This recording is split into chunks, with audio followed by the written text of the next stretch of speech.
안녕하십니까. 황태순 TV의 황태순. 김영광입니다. 네, 2019년 6월 15일 6.15 남북 정상회담 19주년이 되는 날입니다. 그런데 북한에서는 뭐 뜨뜻미지근하고요, 분위기가.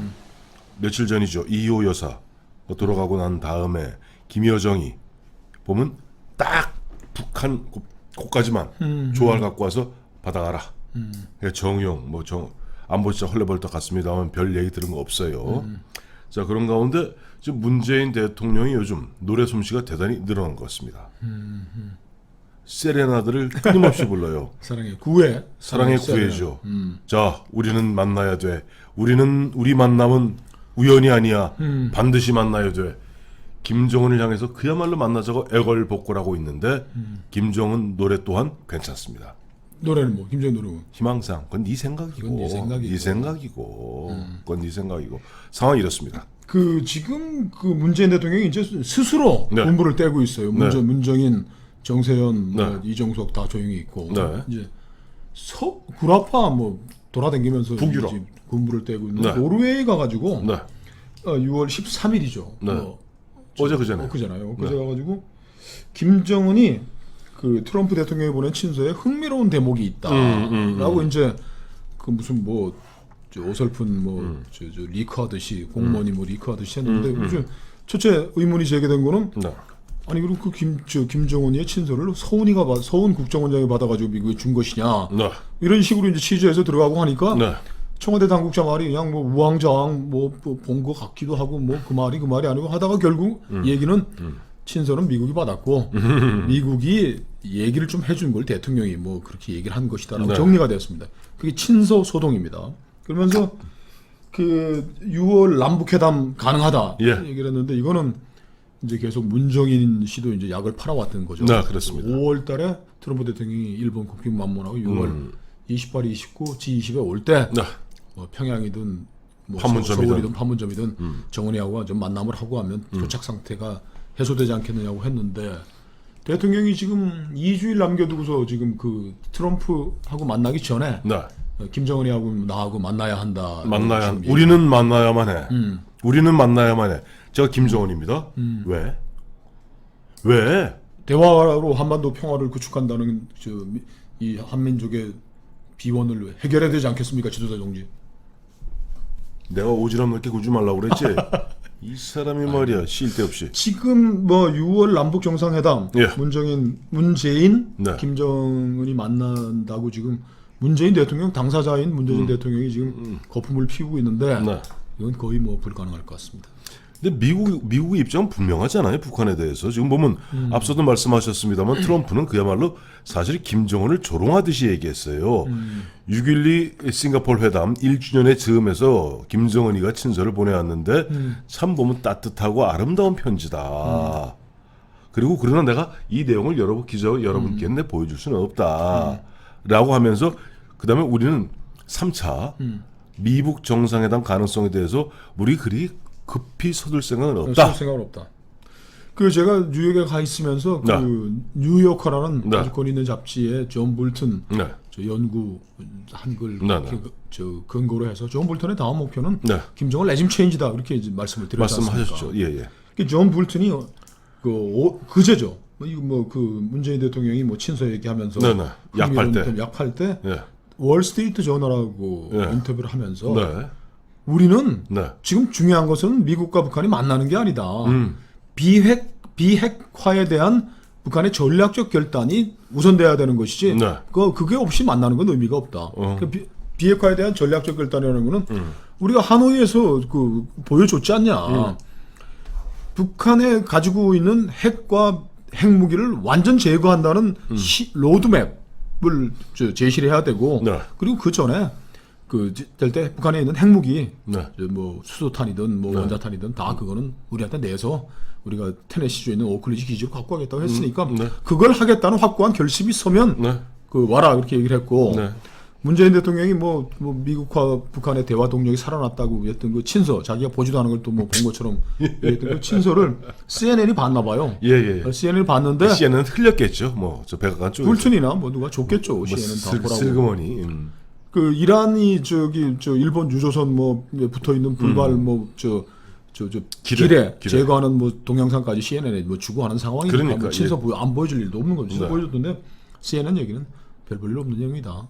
그냥 허접스러운 뭐 얘기다. 재개하자고 그러는데 이게 이렇게 얘기를 했고 네. 김정은에 대해서는 열받을 일이 14일 스웨덴 현지 시각으로 네. 문 대통령이 스웨덴 의회 연설하면서 네. 북한은 완전한 핵 폐기와 네. 평화체제 구축 의지를 실질적으로 보여줘야 한다고 또 촉구를 했어요. 아니, 북한이 지금 김정은이가 오지랖 늦게 굴지 말라고 그랬잖아. 그래서 이 평화 메들리, 음. 뭐 세레나다라는데 네. 평화 각설이 타령이 네. 지금으로서는 굉장히 무망한 것 같다. 그렇게 얘기할 수밖에 없을 것 같아요. 그리고 그다음 더 중요한 거는 그리고 이제 보면 이제 그 얘기가 이제 연속 선상에서 아마 미루어 짐작한데 김정은과 북한의 입장에서는 연일 미국을 향해서 제재 해제하라는 거 아닙니까?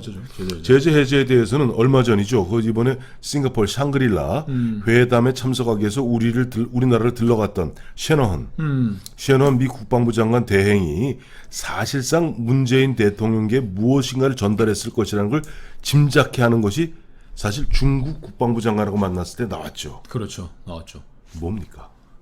불법 정제유를 북한에 불법 반입하고 있는 네. 사진첩을 줬다는 거 아닙니까? 미국 국방장관이. 미 국방부 장관이 중국 국방부 장관에게 야 너희들이 그 비호하랴 너희 무기나에 보면 북한이 연간 50만 배럴의 정제유를 이미 초과 달성할 정도로 다 빼냈다라고 32페이지짜리 사진첩을 줬다는 거예요. 그래서 우리가 미국 국방장관 대행이 와서 문재인 대통령 만났을 때 네. 문 대통령으로서는 네.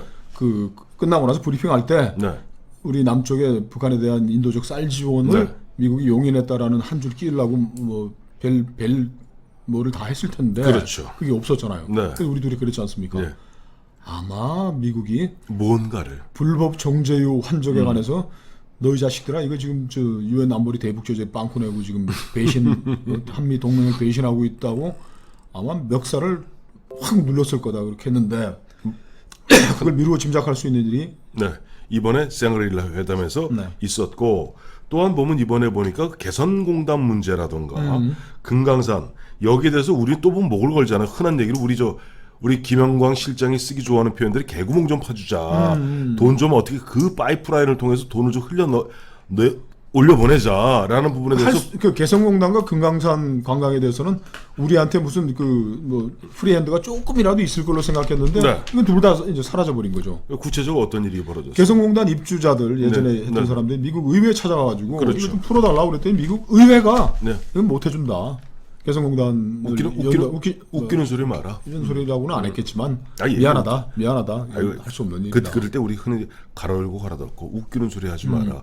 삶은 호박에 이도 안 들어갈 소리 하지도 마라. 그리고 금강산 관광은 문정현 씨, 문재인 대통령이 계속 이거는 뭐 우리가 할 수 있는 일이다라고 그 하노이 회담 직전까지 그렇죠. 얘기를 했잖아요. 그래서 김정은이가 그 얘기 듣고 약간 고무돼가지고 왔다가 그냥 쇠파이프 맞고 팍 그냥 깨구리가 돼버렸는데 네.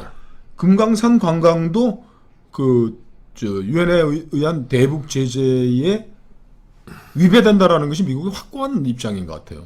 그래서 네. 어저께 무슨 뭐 우상호 뭐 이런 뭐 우원씨 6천여 명이 예. 금강산 가겠다 우리가 그 관광 허가해달라고 통일부에 요청을 했는데 허가 났어요? 어떻게 됐어요? 아직까지 뭐 결론이 안 났겠네. 결론을 뭐 못 내겠지만 그럼 어떻게 가죠? 어떻게 배낭 메고 어디 버스 타고 가면 안 돼요?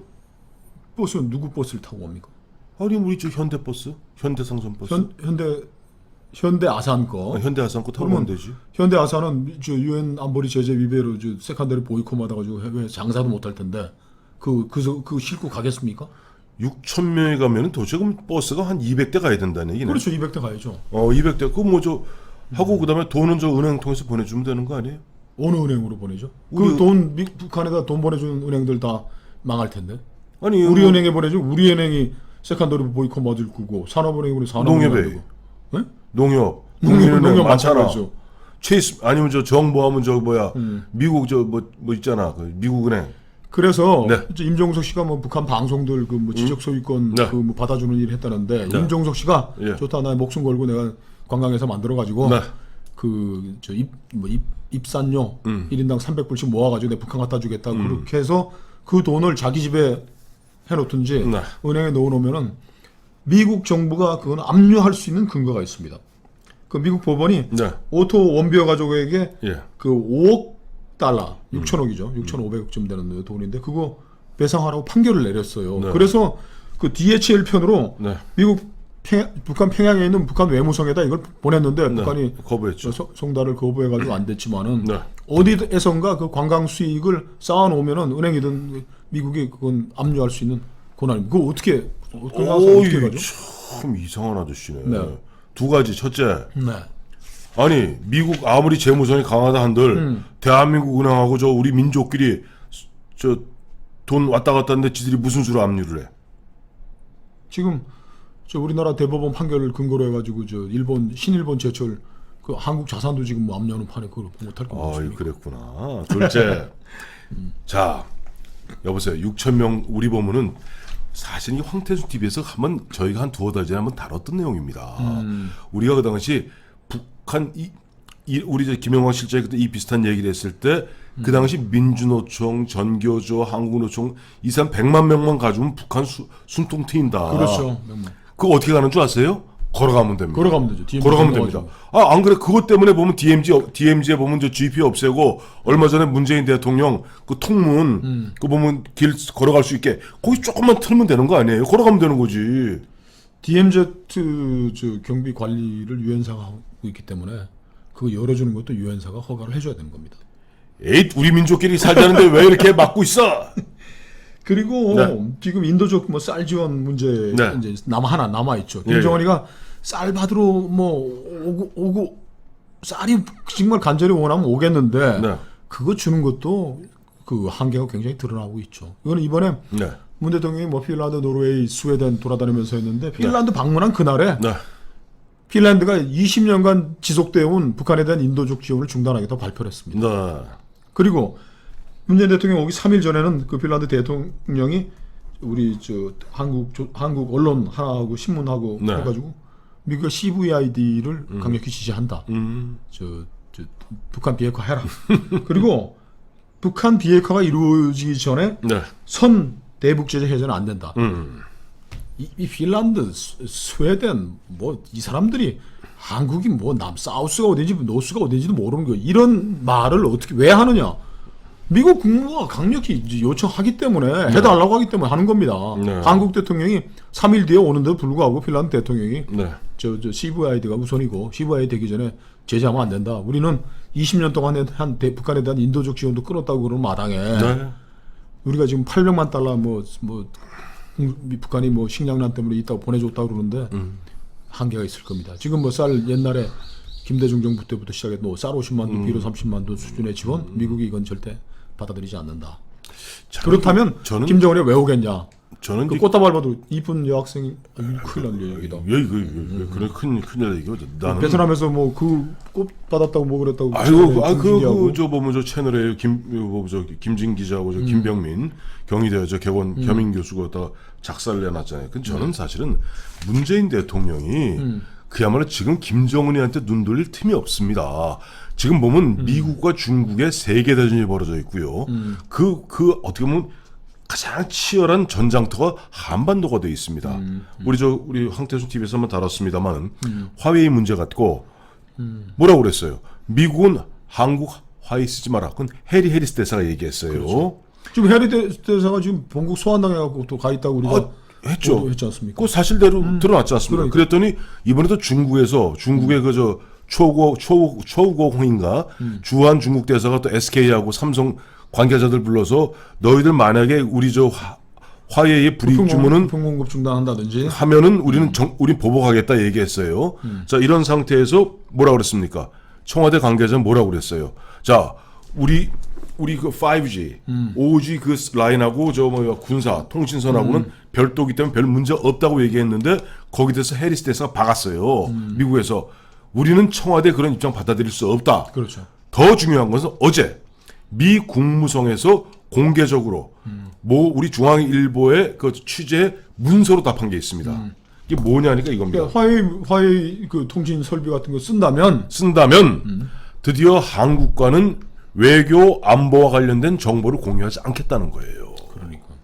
자, 이와 같이 지금 그야말로 어마어마한 두 고래가 충돌하는 가운데 우리가 지금 어떻게 잡는 거적쓰게 생겼는데 지금 문재인 대통령 눈에는 오로지 딱 두 가지. 첫째는 부인 김정숙 기쁘게 해주는 거. 버킷리스트 어. 채워주는 거. 두 번째는 김정은이를 만나서 뭐 어쩌자는 얘기입니까? 만나서 뭘 어쩌자는 얘기예요. 우리는 만나야 된다고요? 무조건 만나야 된다고요? 뭐하러? 왜?